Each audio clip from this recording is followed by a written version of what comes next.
ఎప్పటికప్పుడు తాజా వార్తలు అందిస్తున్న GV91 తెలుగు టీవీ న్యూస్.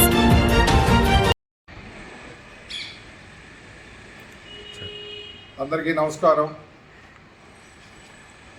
కలియుగ ప్రత్యక్ష దైవం అఖిలాండ కోటి బ్రహ్మాండ నాయకుడైనటువంటి ఆ శ్రీ వెంకటేశ్వర స్వామి మహాప్రసాదంలో కల్తీ చేయటమే కాకుండా చేసి మహాపాపం ఘోర అపచారం చేయటమే కాకుండా ఆ ఘోర అపచారాన్ని మహాపాపాన్ని ఉన్నటువంటి సత్యాన్ని శోధించాలని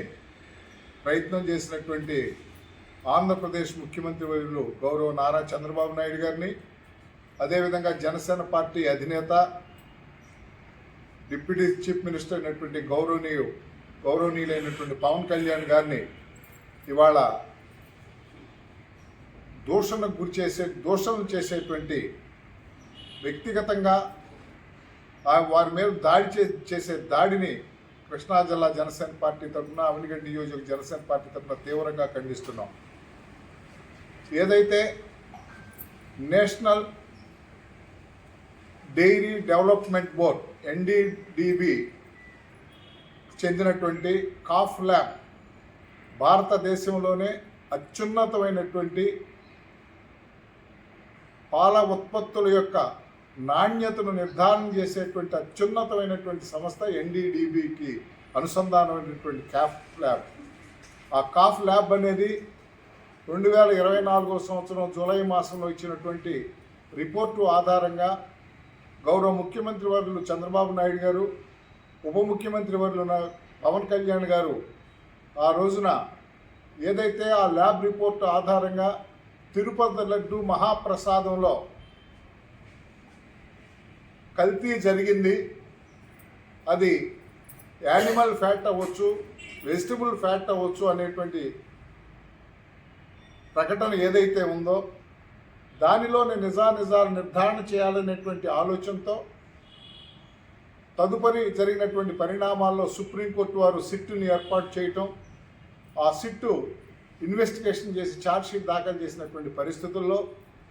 తెలుగుదేశం పార్టీ వైసీపీ పార్టీకి చెందినటువంటి నాయకులు, గౌరవ మాజీ ముఖ్యమంత్రి గౌరవ జగన్మోహన్ రెడ్డి గారు నవ్విపోదురు నాకేంటి అనేటువంటి నిస్సిగ్గుగా చాలా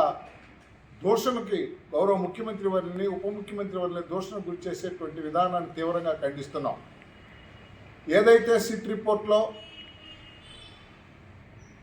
యానిమల్ ఫ్యాట్ లేదనేది ఎక్కడా కూడా చెప్పలా.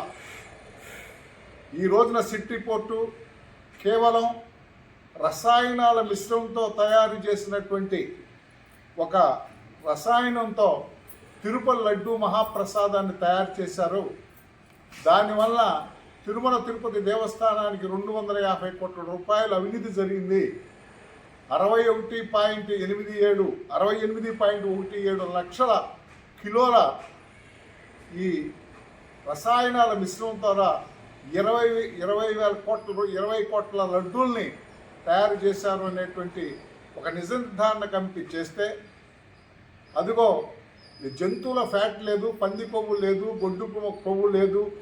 ఫిష్ ఆయిల్ లేదు అనేటువంటి వాదన చేసేటువంటి వైసీపీ నాయకులారా ఒక విషయాన్ని గమనించండి. ఏదైతే NDDB రిపోర్ట్లో కానీ లేదు ఈ కెమికల్ మిశ్రమం ఏదైతే ఉందో మోనోగ్లిజరైడ్స్ అనేటువంటి ఒక పదార్థాన్ని వెజిటబుల్ ఫ్యాట్తో కానీ యానిమల్ ఫ్యాట్తో కానీ వీటిని 200 నుంచి 250 డిగ్రీల సెల్సియస్లో వీటిని తీసుకొచ్చినట్లయితే ఈ వెజిటబుల్ ఫ్యాట్ కానీ యానిమల్ ఫ్యాట్ని కానీ అన్ని డిగ్రీల సెల్సియస్లో తీసుకొస్తే మోనోగ్లిజరైడ్ తయారవుతుంది. దాంటే మోనోగ్లిజరైడ్లోనే వెజిటబుల్ ఫ్యాట్ కానీ యానిమల్ ఫ్యాట్ కానీ ఉంది అనేటువంటి విషయం చాలా స్పష్టమైనటువంటి విషయం మీరు గమనించే పరిస్థితిలో ఉన్నట్లుగా ఎవరికి అనిపించట్లా. ఆ మోనోగ్లిజరైడ్స్లో beta carotene, lactic acid, acetic acid ఈ 4 యొక్క సమ్మేళనంతో చేసినటువంటి రసాయన మిశ్రమంతో మీరు లడ్డూలకి ఉపయోగించారంటే మీ దృష్టిలో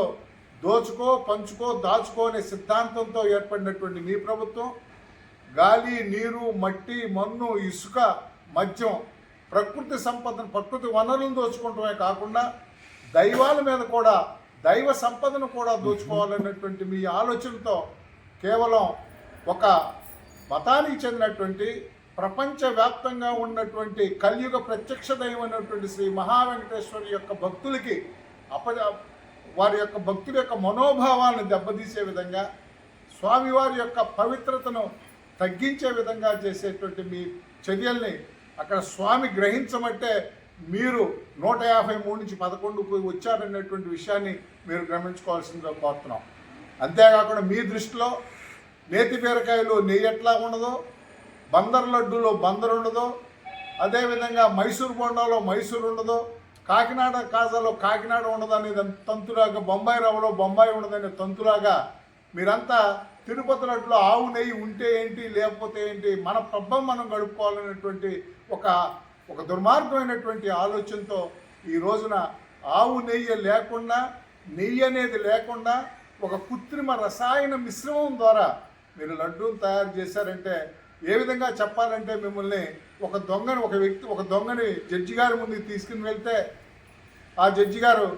దగ్గర ఎందుకు ఈయన తీసుకొచ్చారంటే ఈయన కోళ్ళు గొర్రెలు దొంగతనం చేశాడని వాళ్ళు చెప్తే ఆ ముద్దాయిని చూడంగానే ఈ కోళ్ళు దొంగలే కాదు ఇంకా లోతైన నేరం చేశాడని జడ్జి గారిని ఇన్వెస్టిగేట్ చేయమని అక్కడ వారినంటే వాళ్ళు ఇన్వెస్టిగేట్ చేసి బంగారం డబ్బు దోసుకున్నాడండి ఈయనంటే ఆ దొంగ మొట్టమొదటి పెట్టినటువంటి కోళ్ళు గొర్రెలు దొంగని నేను కాదు, నేను నిర్దోషిగా తేలిపోయాననే మాట మాట్లాడుతున్నారు చెప్తే బంగారం డబ్బులు దోసుకుపోయినటువంటి మహా దొంగతనాన్ని ఆయన మర్చిపోయినట్టుగా ఇవాళ వైసీపీ నాయకులు ప్రవర్తిస్తున్నారంటే అది చాలా సిగ్గుసేటైనటువంటి విషయం. ఈ విషయంలో భక్తుల యొక్క మనోభావాన్ని, సనాతన ధర్మాన్ని గౌరవించేటువంటి నాయకుడైనటువంటి పవన్ కళ్యాణ్ గారు మీద